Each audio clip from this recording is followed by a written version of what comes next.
গরম পড়তে না পড়তে এখানে শুরু হয়ে গেছে আম মাখা খাওয়া।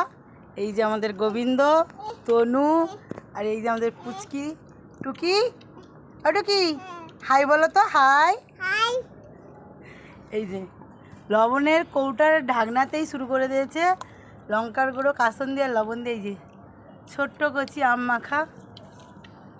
তো তোমাদের কার কার এখনো পর্যন্ত আম মাখা খাওয়া হয়নি কমেন্ট করে বলো। আর এদের তো শুরু হয়ে গেছে। নুন দে, নুন।